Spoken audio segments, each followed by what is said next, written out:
Hello again. Welcome to the second pillar of our Driving Business Growth program. And this one deals with strategy. And in this strategy, we're going to have three separate segments. The first will deal with creating or building your vision, the destination for your business. The second will deal with building your marketing message, your story, so to speak. And the third will be lead generation strategies. You know, marketing is about bringing ducks to the pond. Sales is about shooting the ducks. And when we get into the lead generation strategy segment, we're going to get into specific tactics you can use to bring buyers, if you will, to your business. So let's get started with the first segment, building your vision. Now, what is a vision? A vision is a destination. It has to have a timeline. It has to be very specific, because if it's not, your mind will kind of get distracted and go in different directions. The more specific you are in what you're trying to build, what you're trying to create, will help your mind focus on those cues that this is the right use of my time. No, that's not important to me. The vision becomes your path, it becomes your map, it becomes the journey that you will travel. Now, visions, I've heard people say, oh, you want to go 100 years out. I don't think 100 years is appropriate or realistic. I want you to focus on maybe no more than 18 months to 24 months out. And why is that? Simple. As you begin to walk and evolve and build your vision or create it as you move along this path, what will happen is you get smarter every day, so your vision will be adapted, it will be adjusted. A vision is a very dynamic document. It is not a static document. I want you to keep it handy on your desk. Put it someplace where you'll always see it. It's a constant reminder for you as to where you're going and, most importantly, why. So with that as background, let's go through some of the key components of what your vision must include. But I want you to remember one thing. Be specific. Dumb it down to the simplest, most graphic, most descriptive characteristics you can. All of that will help to create that picture. And the clearer that picture is, the more likely you are to achieve it. So number one, define your business. What is it you do? What is it you sell? What is your product? What is your service? Let me give you an example of what I mean. I have a client that's a marine dealership. They sell boats. Their product is they sell boats. They service boats. Their service is lifestyle. You know, for an individual to buy a boat, they're making a commitment to the boating lifestyle, taking trips with their boat, fishing, quality time with the family. So their vision needs to reflect both the product as well as the service, and you need the same thing. But define it very specifically. The next is, what are the solutions you offer? You have to think of yourself as a solution provider. People come to you with a need. Could be a problem, may not be a problem. But what is the solution? They're looking for you to help guide them in their decision-making process. They come to you based upon your expertise for your help. Don't underestimate the power you have in providing them those solutions. Next, what are your values? It's important that your business reflect your values: integrity, credibility, creativeness, innovation.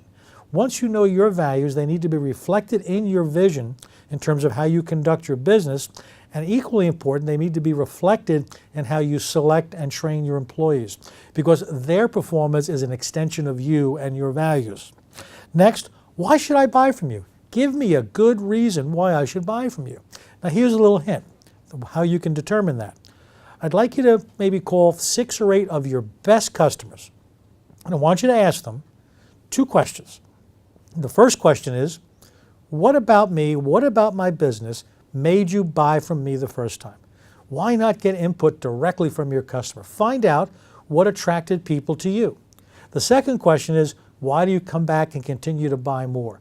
That is important information for you to build into your vision.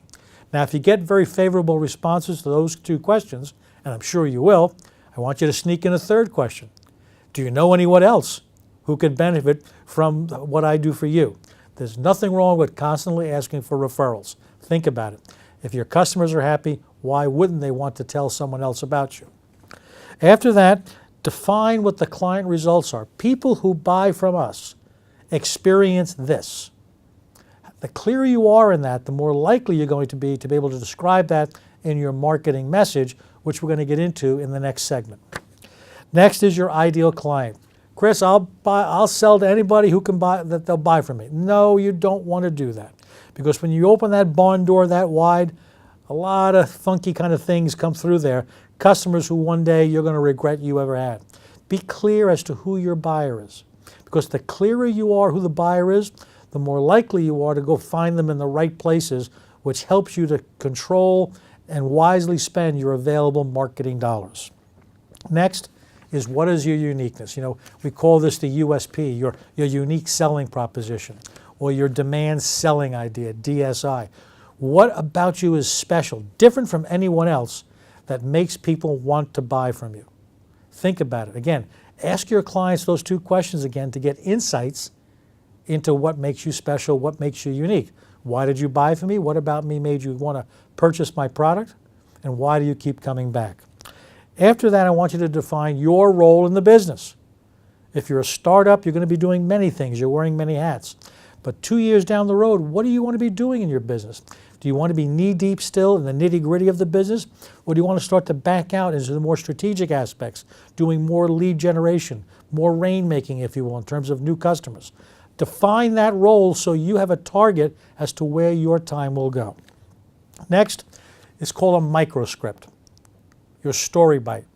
How do you capture the essence of your business in something less than 2 to 3 sentences? You know, as human beings, we only have so much mental capacity to remember things. And I enjoy seeing people with 8, 9, 10 bullet points as to what the essence of their business is. I'm not going to remember anything past the first 2. And I don't think I'm that different from you watching this video right now. Now let me give you an example of what I mean by a story bite that captures the essence of your business. And again, it's called a microscript. Now a microscript is effective when it's remembered, when it's repeatable, and when it causes the reader to take some action. For example, some of you may remember this. It takes a licking, but keeps on ticking. That was the famous line from Timex watches. That captured the essence. It's a tough watch, but it's a reliable timepiece. Another one was have it your way. That was Burger King's marketing message when they first came on the scene for fast food. And the most dramatic and the most noteworthy microscript in all of history was, if the glove don't fit, you must acquit. That brief statement caused the jury in the O.J. Simpson trial to disregard all of the prosecution's evidence and release and free O.J. Simpson. So you want an essence statement as powerful as that causes the reader to take action, which is to buy from you. Next is, who is your ideal employee? You're going to spend 8 hours a day with these folks, if not longer. Why wouldn't you want to have an ideal employee? Gosh, Chris, that takes too long to go find them. So you'd rather rush and hire the exorcist child? What are you thinking about? Take the time to define the type of person you want to work in your business. They're going to be an extension of you and deal with your customer. So take that time, and the time you invest in defining who your ideal employee should be will pay you dividends well into the future as customers begin to enjoy doing business with them. Next, why should that employee work for you? You need to be able to communicate that information to your prospective individuals. Hiring people is a buy-sell situation. Initially, you're interviewing, you're thinking about buying, hiring that person.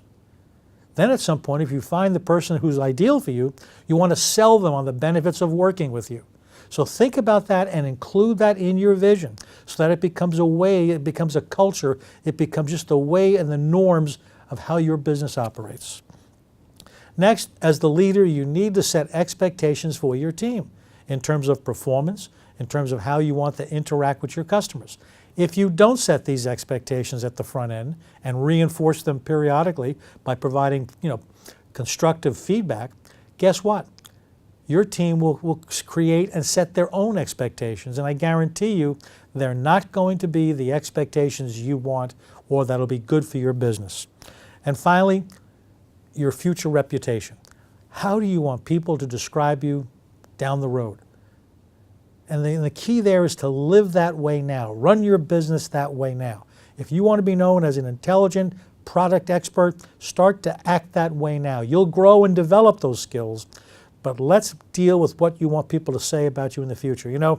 I used to do a visualization with audiences where I would ask them to close their eyes and think about a beautiful ornate room, create this vision in their mind with soft music, soft lighting, and everybody in their life, family, friends, who was important to them was in that room.